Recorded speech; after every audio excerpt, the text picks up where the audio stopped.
karena mereka takut pada para penguasa Yahudi. Lalu Yesus datang dan berdiri di situ. Damai menyertaimu. Sesudah berkata begitu, ia menunjukkan tangan dan lambungnya.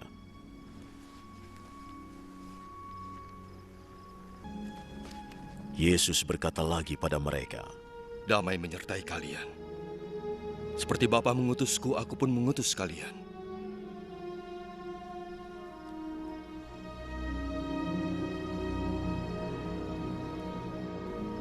Lalu ia meniupkan nafas.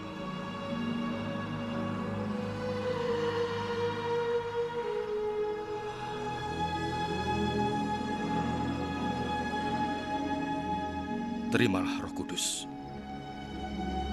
Jika kalian mengampuni dosa orang, Allah mengampuninya. Jika kalian tidak mengampuninya, Allah tidak mengampuninya.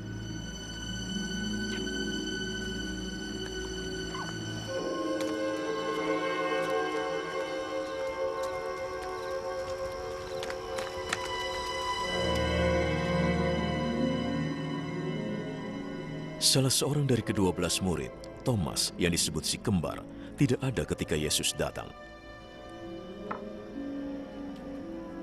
Maka murid-murid lain memberitahukannya, kami telah melihat Tuhan. Jika aku belum melihat bekas luka karena paku pada tangannya, dan meletakkan jari pada luka itu, juga meletakkan tangan pada lambungnya, aku tidak percaya.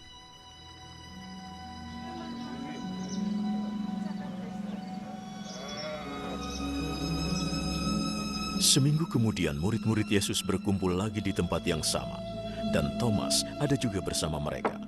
Pintunya terkunci, tapi Yesus datang dan berdiri di situ.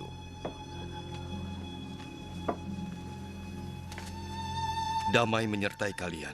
Letakkan jarimu di sini dan lihatlah tanganku.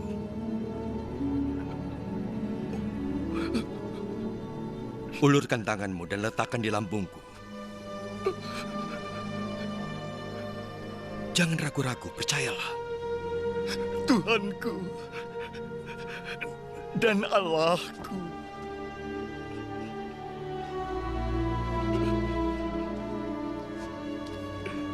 Engkau percaya karena melihat aku. Berbahagialah orang yang percaya walau tidak melihatku.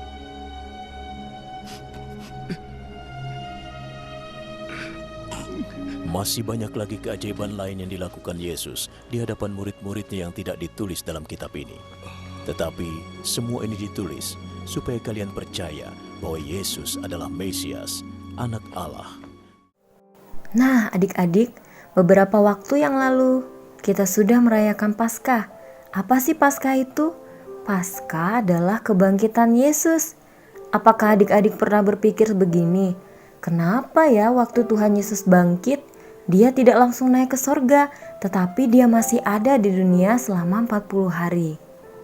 Ya, ternyata untuk mempersiapkan para murid agar mereka mengerjakan apa yang sudah dikerjakan oleh Tuhan Yesus selama hidupnya. Nah, seperti apa ya Tuhan Yesus mempersiapkan murid-muridnya? Di dalam Injil Yohanes pasal 20 ayat 19b, pada suatu hari, waktu itu sudah malam, para murid berkumpul di satu tempat.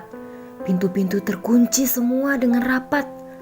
Mereka bersembunyi di sana karena mereka ketakutan terhadap orang Yahudi. Kenapa ya mereka takut kepada orang Yahudi? Ya, mereka takut. Mereka berpikir seperti ini. Guru mereka saja sudah disalibkan oleh orang Yahudi. Bagaimana dengan nasib mereka? Sementara mereka juga adalah pengikut Tuhan Yesus. Jadi mereka sangat takut. Di tengah-tengah ketakutan seperti itu, tiba-tiba Tuhan Yesus datang kepada mereka dan berada di tengah-tengah mereka. Mereka menjadi heran. Ada di antara mereka yang berpikir, bagaimana ya Tuhan Yesus bisa masuk? Karena semua pintu kan terkunci rapat. Itulah hebatnya Tuhan Yesus. Setelah dia bangkit, dia tidak dibatasi oleh ruang dan waktu. Nah teman-teman, lalu apa yang dikatakan Yesus kepada para murid? Tuhan Yesus berkata kepada para murid, "Damai sejahtera aku berikan kepadamu." Wah, teman-teman tahu, damai sejahtera itu melenyapkan rasa ketakutan. Mereka menjadi sangat berbahagia waktu itu, karena Tuhan Yesus pun duduk di antara mereka dan menjelaskan bahwa Dialah Tuhan yang sudah mati dan bangkit untuk semua orang. Yesus menunjukkan tangannya yang dipaku. Ia juga menunjukkan lambungnya. Semuanya Ia ceritakan kepada para murid agar mereka yakin, percaya bahwa Yesus telah mati untuk keampunan dosa, tetapi Dia sudah bangkit dan menang atas maut. Tuhan Yesus pun memberikan damai sejahtera untuk kedua kalinya. Ia berkata, "Damai sejahtera aku berikan kepadamu." Tetapi damai sejahtera yang diberikan adalah damai sejahtera yang dihubungkan dengan pengutusan. Artinya, Tuhan Yesus memberikan damai sejahtera supaya kepada para murid dapat diutus ke segala suku bangsa di seluruh dunia. Mereka dengan semangat menceritakan tentang Tuhan Yesus, sehingga sampai hari ini kita bisa mengenal Tuhan Yesus. Puji Tuhan ya.